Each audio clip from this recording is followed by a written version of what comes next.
So I'm noticing I'm not exactly sure. I think the class is getting smaller, which is kind of par for the course, but I'm also noticing that everybody's moving further and further back. I'm not really sure how to interpret that, but maybe I'll just leave it there. Okay, church history, a history of heresy, part 2 here. Is this too loud? No? All right. So last week we started this thing on church heresy, and we looked at 2 different heresies. So right from the start, we know that there was heresy introduced. Even while the apostles were still alive, there were false teachers that were circulating around teaching different things, and we see that in the apostles' writing as well. Excuse me, I got to get rid of some gum. So today, I don't want to spend a lot of time on heresies per se, but there is one heresy, and maybe we'll get to a couple more that I did want to just look at in particular today because of the way that this heresy affected the church. It had some interesting effects on it, and I found them interesting. I hope you will as well. And so we'll get started. And you may have guessed, you may not have, but that particular heresy is Gnosticism. Okay, so if you've been in Christian circles for any length of time, you've probably heard the word Gnosticism. And I think Gary used it last week, maybe in his sermon on Hebrews. Does anybody in here know what Gnosticism is? Or just give me, if you've heard of it, what have you heard about it? Anything? Easy believism? No, sorry. Dan? That there's secret knowledge reserved for certain people, and I believe it's also related to the Greek philosophy of the body being worthless, effectively, and the spirit being what matters. So what you do with your body is irrelevant. Okay, so let me ask you this. In your mind, what do you picture, like, say, I don't know, 80 AD, and you hear the word Gnosticism, what do you think of? Anything? Is it, you probably don't sit around thinking about that a great deal of time, do you? Okay. Dan's right. Gnosticism, the word Gnostic or gnosis is the Greek word for knowledge, and that was one of their defining characteristics, is that they claimed to have this special revealed knowledge that was only available to the elite. But when I don't want to get ahead of myself, but when I think about Gnosticism, for some reason, I don't know. Again, I don't know how much you've heard of it, but I always think of this sort of monolithic, in the first century AD, there was this thing called Gnosticism that was out there that different people believed in, and it was sort of anti-Christian at its heart, and a lot of false teaching involved, and it was a distinct theology. But that's not necessarily the case. I mean, this Gnosticism, if you're reading through commentaries or studying a book on church history or, listening to sermons, whatever, you're going to hear the word Gnosticism and about the Gnostics, because, again, as I said, it was there. The thought, the philosophy, I guess, was there even before the apostles had moved off the scene. We see that. You can see that in the writings of Paul in Colossians. He is addressing Gnostic philosophy in some of his writings. We see that in 1 John. We see that in Hebrews, and possibly even in Revelation to some extent. We see that these apostles are writing about things, and they're writing in opposition to things that come out of Gnosticism. But Gnosticism in the first century was not like a monolithic belief system. Church discipline already? Yeah, turn off your microphone. Okay. Dave turned off his mic, so we found bad things about Dave this week. We want to tell everybody. Actually, now, I'm watching Priscilla back there. Seems like everybody's confused about tonight. I don't quite understand. We put things in your box 3 times, here's what's happening tonight. This is actually the 20th anniversary of us being in this building, first service, and it's 20th anniversary of Brian Priscilla, who came on staff 20 years ago. Can you hear? You guys really ought to be coming over here. 20 years ago. I can take a tour of her. She's right out there. So far as I know, this secret ceremony tonight, they haven't caught on to this. Okay, neither of you apparently. So here's what we're doing. Tonight at 5 o'clock, we're going to come in here and we're going to have a celebration for them. Okay? And we'll have slides, we'll have some cards. If you were planning to give a testimony or a card or money or whatever, look on your notes and you can do that. And then after that, we're going to go to the activity center, straight over here, and have a snack reception. So just snacks. Please bring some stuff you got laying around the house for a few weeks. Just pack it in and bring it in, and we'll have a little reception over there for them. Not food, a snack. Okay? Everybody got that? So 5 o'clock in here, and we're done here. We'll go over there. Did you just say not food, but snacks? Yes, that's what he said.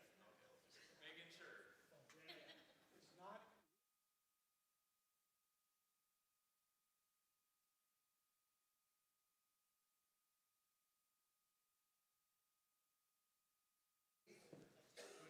See me afterwards and I'll tell. Okay. Anybody else?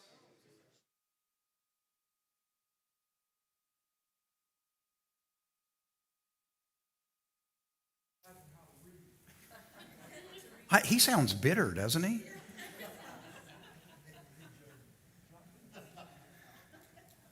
I don't know where I'm at, so we got to start over. Secret knowledge. Oh, there you go. Yeah. Got to be careful. Okay, so Gnosticism, anyway,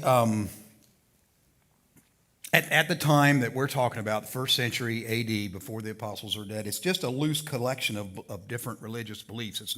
There's no systematic theology for Gnosticism at this time. It's different things, different ideas that people are holding. But some of them are quite destructive, and as Dan said, we really don't know where Gnosticism came from. It appears that it has some elements of the Greek philosophers, of Plato in particular, and some pagan sort of characteristics that come into it.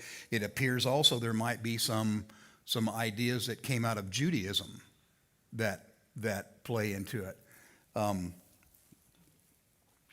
What we do know, though, is that it whatever it was, wherever it came from, it began to infiltrate the church at a very, very early stage.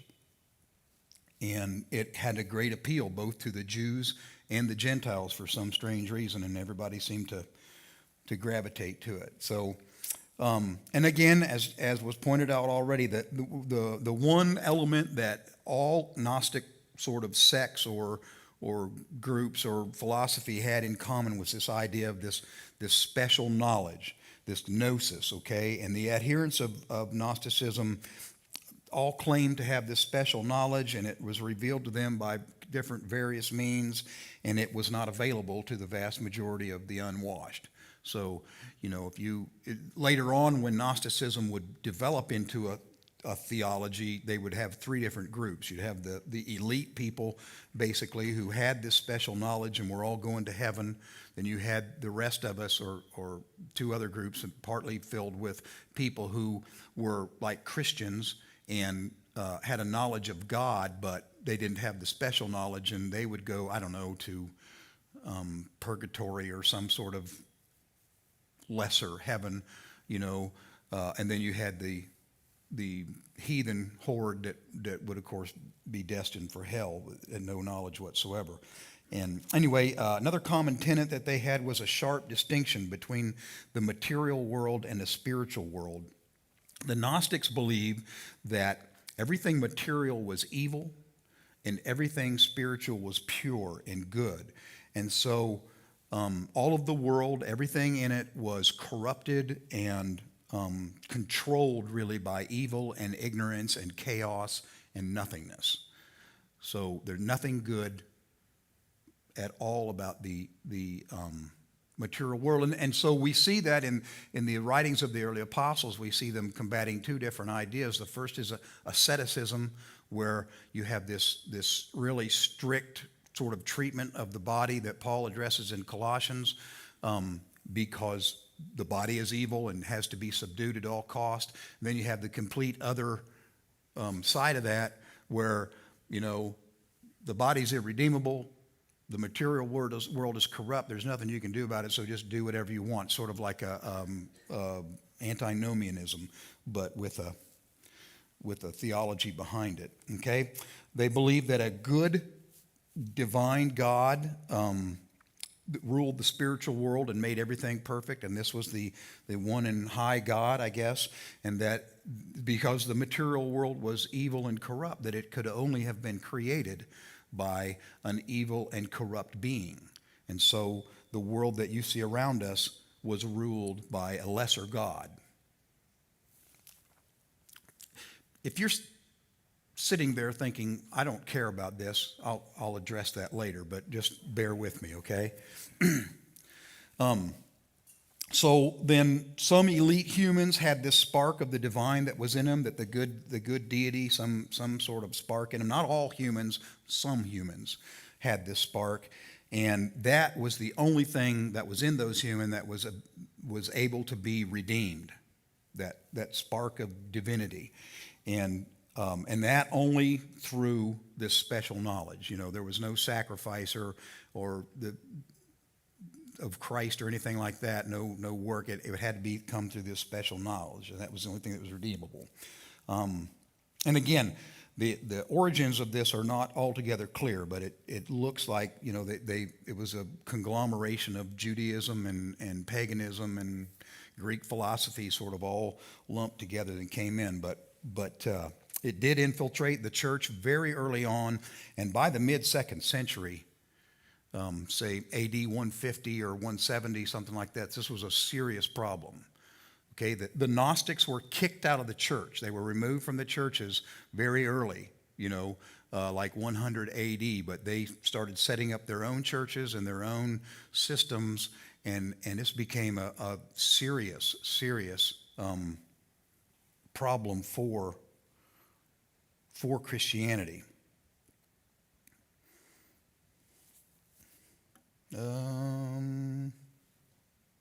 Hello. We're at it again here. Okay, let me try something.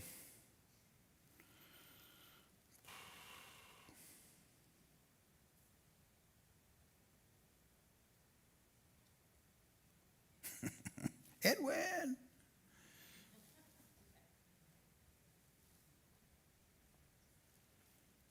Sorry, bear with me, please. Hey, you're good. You just had a black slide in your presentation. No, I did not, Edwin. Well, then your program dropped, but you're still online. And now the thing is spinning around. It's the circle of death that I'm getting. Did I have it? It probably should be looking at the screen while I'm doing this. Hey, what do you know? Okay.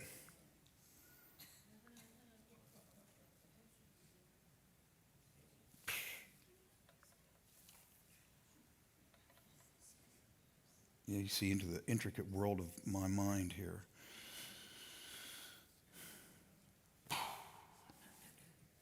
Hello. Start. Okay. So the first part of Gnosticism I want to discuss with you is this guy, Marcion of, I don't know how to pronounce that, Synops, and the rise of I think that's Marcionianism. Or Marcionism, I don't know. But Marcion, he's an interesting guy, right? By the middle of the 2nd century, Gnostic belief began to coalesce into a theology, a systematic theology. And so they all had, everything was coming together. These people had you know what? It just dawned on me that I just had to say, Edwin, and he showed up. Okay, sorry about that. Anyway, so and it's related to Christianity by this point. By the mid 2nd century, the Gnostics are claiming to be Christian. Okay, they may not have done that early on, but now they are, and this theology is competing directly with Christianity. And so one of the first primary proponents of this kind of system was this guy Marcion.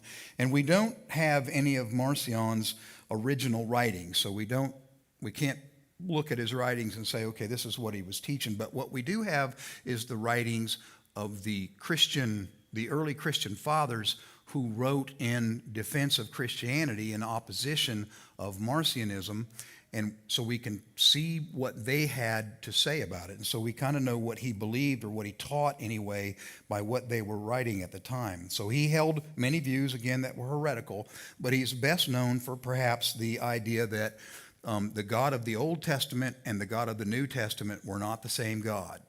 Okay? He had no use whatsoever for the God of the Old Testament, and he did not believe that they were the same. He thought the God of the Old Testament, he called it a demiurge, which was a Gnostic word that he pulled over from Gnosticism, and it was a lesser God, a lesser being, a secondary deity that was inferior to the supreme God, which he saw in the New Testament through Jesus Christ. Okay? He championed a belief that was called Docetism, which is another heresy, but it comes out of Gnosticism, and that's the idea that because the material was all bad, that Jesus, who was God in human form, no, that's what he believed. We believe Jesus was truly man and truly God. Marcion taught that he couldn't have been, because the spiritual can't mix with the material. So what Jesus was a God who camouflaged himself, made himself look like a man, took on human form, but wasn't really human. And you can see that, in 1 John, right? You're familiar with 1 John 4:2? Anybody know that off the top of their head? If you any spirit that confesses that Jesus came in the flesh is from God, and any spirit that doesn't is Antichrist. So you can see that in the early teachings that was there, but Marcion sort of brought it all in and put it into a theology. He was expelled from the Christian churches, but he set up his own churches that were very similar to the Christian churches. They had they had baptism, they had a communal supper, communal eating. Is that right? Is that what the word, communal? So the same sacraments, things like that. He had all that stuff. He was mirroring the Christian churches with his Gnosticisms. The other thing about Marcion was is that he didn't, because obviously he didn't like the God of the Old Testament, he ruled out the Old Testament as a source of authority, and he didn't recognize any of the other apostles except for Paul. And even Paul's writings, he had to edit heavily, and he did accept as authoritative some of the Gospel of Luke. All right? So he took these things. He was kind of like the early Thomas Jefferson. He made a scripture, if you will, of the things he believed, his edited out versions, and then he made a list of what was approved. So if you went to one of his churches, his Gnostic churches, you would have a list of approved scriptures of here's what we think is authoritative and here's what's not. Okay? So that'll come back for us in a minute here. Okay, so the next guy I want to tell you about was this guy Valentinus, I don't know, and the rise of Valentianism. So Valentinus comes on the scene a little bit later, but they may have been somewhat contemporary. He's another prominent figure, a proponent of Gnosticism within Christianity. Okay, so Valentinus starts out, he's a very charismatic individual. He's intelligent, he's eloquent, he's charismatic. He's all the things that Brian said Paul was not in his sermon this morning, right? And we have this guy. He's in the leadership of the church at Rome. Now, this is not the Roman church, right? As we think of Roman Catholic, this is the church. There's a church at Rome. It has a position of primacy because it started by Paul and Peter. It started by Peter, and Paul has been there. So they both taught there. They've both been there, and so the church at Rome has some heft behind it. right? And Valentinus he's a big shot in this. And in fact, he claimed, this is not verifiable, but he claimed to have been taught by somebody who taught, or who, excuse me, was taught by the Apostle Paul. So he kind of claimed he had a direct connection there. So because of his characteristics, because he's charismatic, because he's intelligent, because he's, well-spoken, he is in the contention, I guess, to become the bishop of Rome. And that doesn't happen. He loses out to another man. And when he does that, he sort of gets huffy, and he picks up all his toys and he goes home. So we get a little glimpse of what kind of person he is at this time, but later on then he reemerges on the scene, and he's a great proponent of this Gnosticism.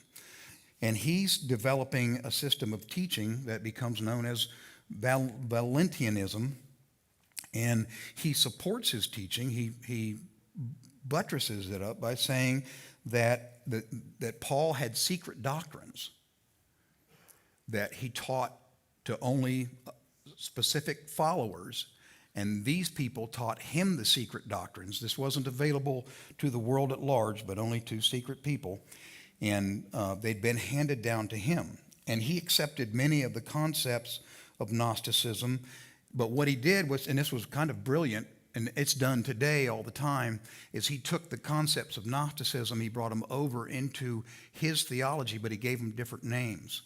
He gave them scriptural names and Christian-sounding names, like Sophia and truth and different things like this. And so they were much more easily taken up by undiscerning Christian people.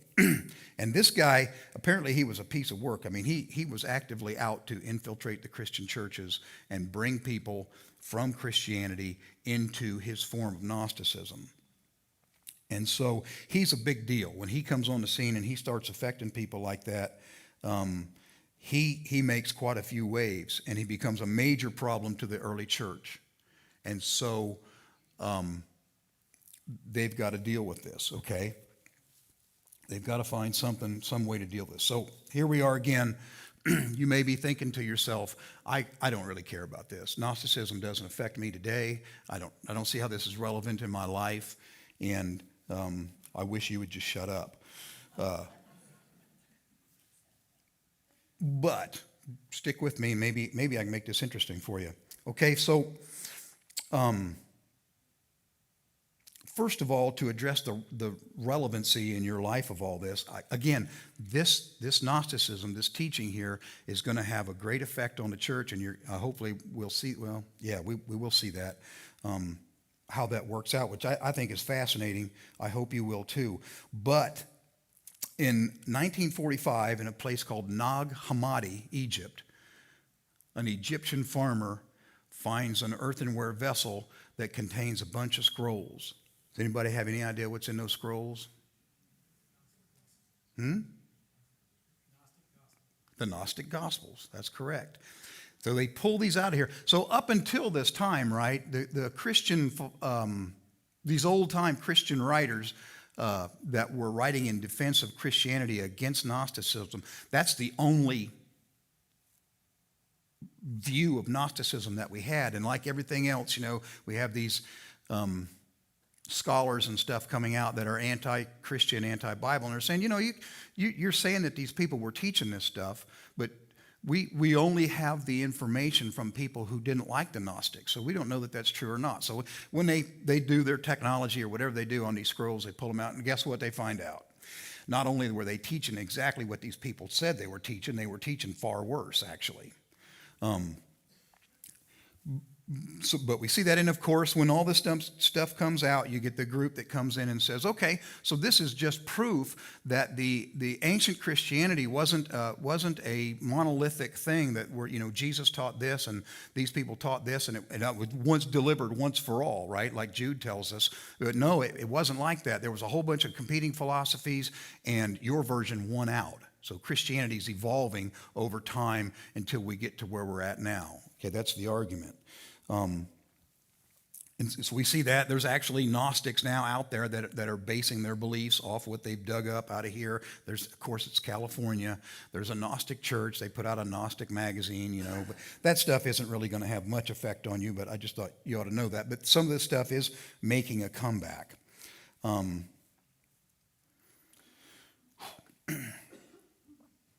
got to skip through some things here.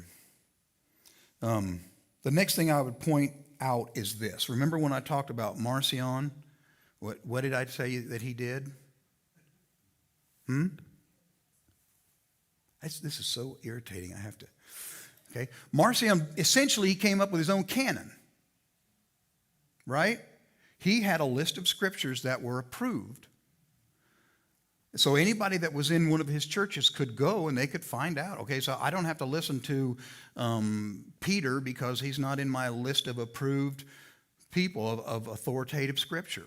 And so he had a list. He developed his canon.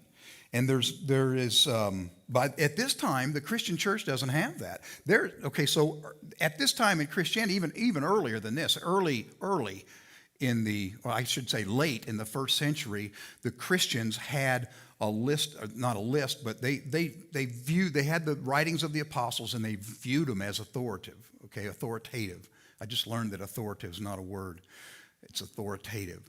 Okay, they viewed it, so they knew that. That was common knowledge in the churches around. They knew that, but they didn't have an approved list anywhere, a sanctioned list by the church, so to speak, that these are the writings that we find authoritative. And when Marcion came out with his, so there's no doubt that the church had to start thinking at this time, oh, we got a problem now. Because where are writings at? How do we determine? Because Marcion's out there saying your writings are not valid, right? I've determined which ones are which, and so the church, when it sees this is going to take a couple of hundred years to do, or maybe even more, but the church at this point starts to realize, hey, you know what? We need a list of what is truly Scripture. And not only do we need a list, we can't just pull this out of the air, but we need criteria by which to evaluate this list so that we can say this is why we have a list. Now, going back to something I said last week, I think it's important that you realize when you go through this that we don't want to view Scripture and the collection of our canon as a bunch of writings that the church got together and decided were canonical. Okay? The way we want to view this is that the canon is a bunch of writings that God wanted us to have as authoritative in our Christian living, and we need to look at it as how did he put that together? How did he go about doing that? Okay, so I don't want to give you the impression that the church randomly picked this stuff out, but that's part of what they were doing. They were asking themselves, how are we going to do that? How are we going to determine what God has as authoritative to us? And so they had to start, because of Marcion and what he did here, they had to start thinking about these things, and also Valenti, whatever his name is.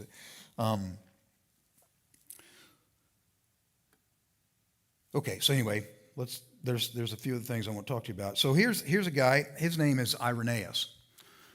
Okay, and we're also going to talk a little bit about Irenaeus is a church, he's a bishop, he's an early church father. Have you heard of the name Irenaeus?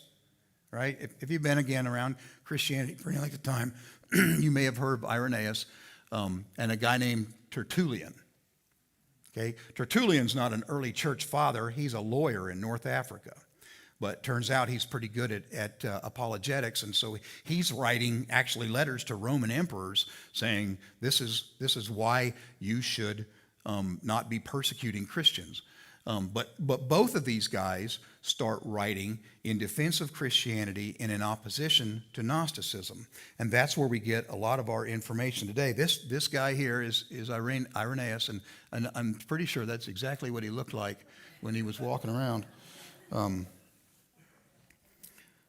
So these guys come up. I think this is brilliant, but your mileage may vary. We don't know a lot about Irenaeus, but we know that he came from Smyrna in Asia. He was made a bishop in what is now Lyon, France. And again, this is not a Roman Catholic bishop. This is just, bishop is the word that they have for church leader, like Gary is our bishop. Okay?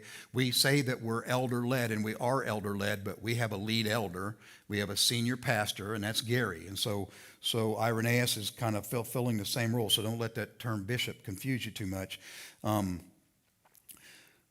He studied under a guy named Polycarp in Asia. I'm sure you've probably heard of Polycarp.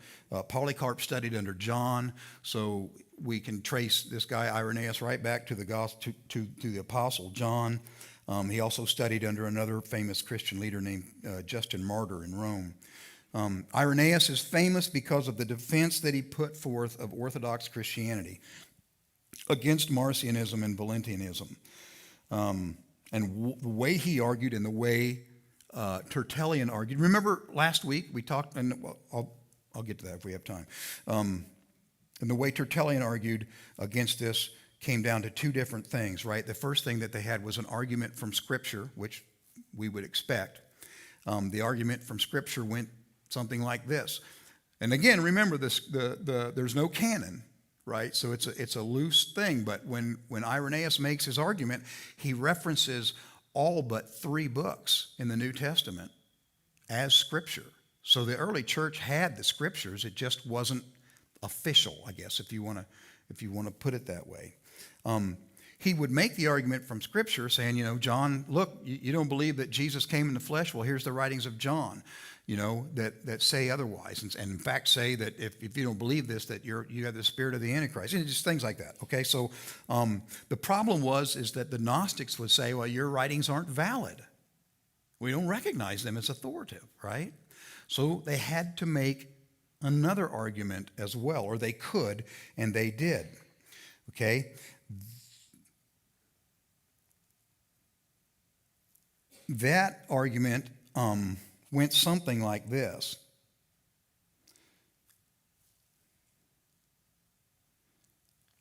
Okay, all over the world there are Christian churches, okay? This is the Roman world at the time. All over the place there are Christian churches that were started either directly by apostles or had apostles working in them, teaching in them, okay? So we Rome, Antioch, Ephesus, parts of northern Africa by tradition, parts of Asia, all of these were started by apostles or had apostles working in them at one time or another. So we've got these churches spread out all over the world. In each of these places, the apostles taught specific men the truths that they had received from Christ. Okay? And the apostles, that's what made you an apostle, right? You received it directly from Christ, okay? These men, in turn, the apostles, had specifically charged specific men to pass these teachings on, just as they had received them. Think here, 1 Timothy chapter 2, verse 1, where Paul says, Timothy, you take these, you keep these teachings that I've given you, and you find men that you can pass them on to, faithful men who will then in turn pass them on to someone else, right? So they charged them specifically to do that. And their argument went like this: they did that. Those men did that, and you could prove it because you could go around or send a letter or however you wanted to do it to these different churches that were all geographically separated. And you could ask them what their doctrines were, and they would tell you, and then you could compare them to the other churches. Okay? And you would find, if you did that these churches all taught the same doctrines. And so you could say, okay, so we know then that these men faithfully passed down the doctrines, because the doctrines at the church at Ephesus are the same as they are at the church of Rome or the church at Antioch. And how could that happen? It only happens if the people stay faithful to the doctrines and they pass them on. Okay, you tracking with me here? This is the argument that Irenaeus and Tertullian are making. Okay, so not only that now, but these churches keep records. And they can trace, just like they can take Irenaeus, I don't know what I just called him, but his name is Irenaeus. You can look at Irenaeus and you can follow. He can say, okay, I was taught by Polycarp. Polycarp was taught by John. John was taught by Jesus. So you can track the whole thing back. Now, Valentinus was making that argument, but nobody had heard of the guy that he said taught him. You know, that was like, you say this guy taught you, and Paul taught him. We know about Timothy, we know about Titus, but we don't know about this goober you're talking about. Okay? So there's no traceability there, right?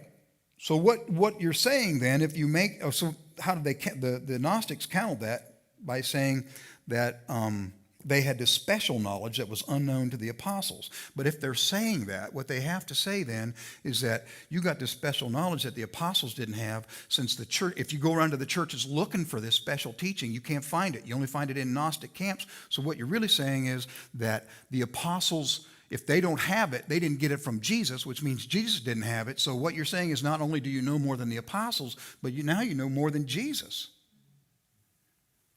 Okay, are you really wanting to make that claim? If you claim to be Christian, all right? So then you move on from there and you make the argument the apostles had one general knowledge for the regular people and another general knowledge, or another, not a special knowledge for the elite people. Okay, so this is where this special knowledge comes from. Well, then if you're taking Irenaeus's and Tertullian's argument, if you're tracking with it, then you have to say, okay, so they had these people that they taught. Paul had Timothy and Titus and all the rest of them. You know, John had his disciples. They all had these people that they loved and they poured their lives into and they taught. And we have records of that. We know who these people were. And you're telling us that the apostles who loved these people and poured their lives into them saved their special knowledge for people we've never heard of? That doesn't make any sense. Okay? And so that their argument is defeated there. Okay? If you claim the scriptures are not authoritative, you could go to these churches, right? And find out what writings of the apostles they thought were authoritative. So you could go to the church at Antioch. You could go to the church at Rome. You could go to the church at Smyrna. You could go to these different churches, Alexandria, whatever, and say, hey, what writings do you view as authoritative? And if they all had the same writings, and they could all trace this back to the apostles, then how could you say this writing's not authoritative? So again, the argument falls apart, right? I hope I'm being clear here. I'm not sure that I am, but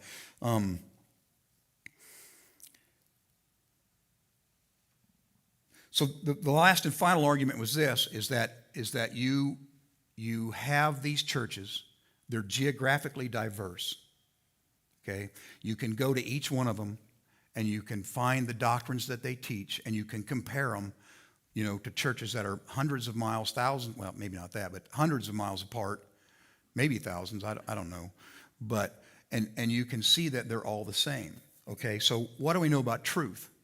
Truth is monolithic, right? There's only one truth, right? So if you can go here and get the truth, and you can go here and get the truth, and you can go here, or the same thing, I should say, you can go here and get the same thing, you can be certain that that's the truth.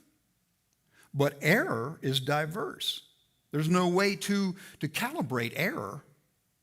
And so if you go here and get a doctrine, and you go here and there's a different doctrine, and you go over here and there's a different doctrine, you can know that's corrupt because it's not the same. And if it's the truth, it's got to be the same. Okay? So that was their argument. That was the argument that these guys came up with, and I think it's very a good argument. Guess what they called this? It's a term you've all heard. The term is apostolic succession. Okay? That's what they called apostolic succession. So the challenge was then put to the Gnostic church. You show us, we can show you our succession. You show us yours. And of course, they couldn't do it. Now it's going to take Gnosticism another 100 years or so, or maybe longer than that, to finally die out a lot. But this was the beginning of the death knell. So here's the thing. Where do you hear apostolic succession now? It's in the Roman church, isn't it? The Roman Catholic Church. This is the deal, right? Peter was the bishop of Rome. He made so-and-so the bishop of Rome, who made so-and-so the bishop of Rome, who made so-and-so the bishop of Rome, and that flows on down. And they will go back, if you ask them about it, they'll go back to the writings of Irenaeus and say, look, here it is. But that's not what these guys were teaching. The Catholic Church, the Roman Catholic Church, teaches that apostolic succession is the transference of authority from leader to leader to leader to leader down to us. The argument these guys were making, although in 250 years it's going to get corrupted, but the argument that they were making is that apostolic succession is the transfer of truth from group to group to group down through the ages. And that is something that we would agree with, right? So when you hear that term apostolic, and if you've ever wondered, how did we go from the first century church to a pope and bishops and all that stuff? You ever been curious about that? That's how it happened. These guys laid the foundation for it. They don't get me wrong, they didn't do that. That wasn't their intent. But they came up with this terminology in order to fight a heresy, and that argument in itself got turned into, I guess you could call it a sort of a quasi-heresy later on down the road. And that's how we went from the first century church organization to eventually into the whole Roman Catholic system, where the church would remain for 1,000 years just through that. Also, just to kind of bury the thing here, I want to say that the finalization of the New Testament canon wouldn't happen now officially for a few hundred years, but this is definitely where it started. This guy Irenaeus, in his writings, he had a writing that was against heresies, was the name of the writing, and he starts working on it right then about all the Christian scripture and truth. Kim, did you have something?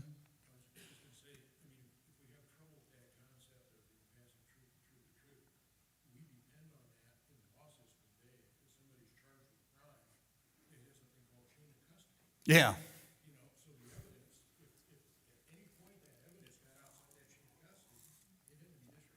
It's invalid, right? Right. Anyway, I hope you found this interesting. I kind of did. How did we go from where we were back then to where we are now? Well, there is a logical progression. It didn't just magically occur.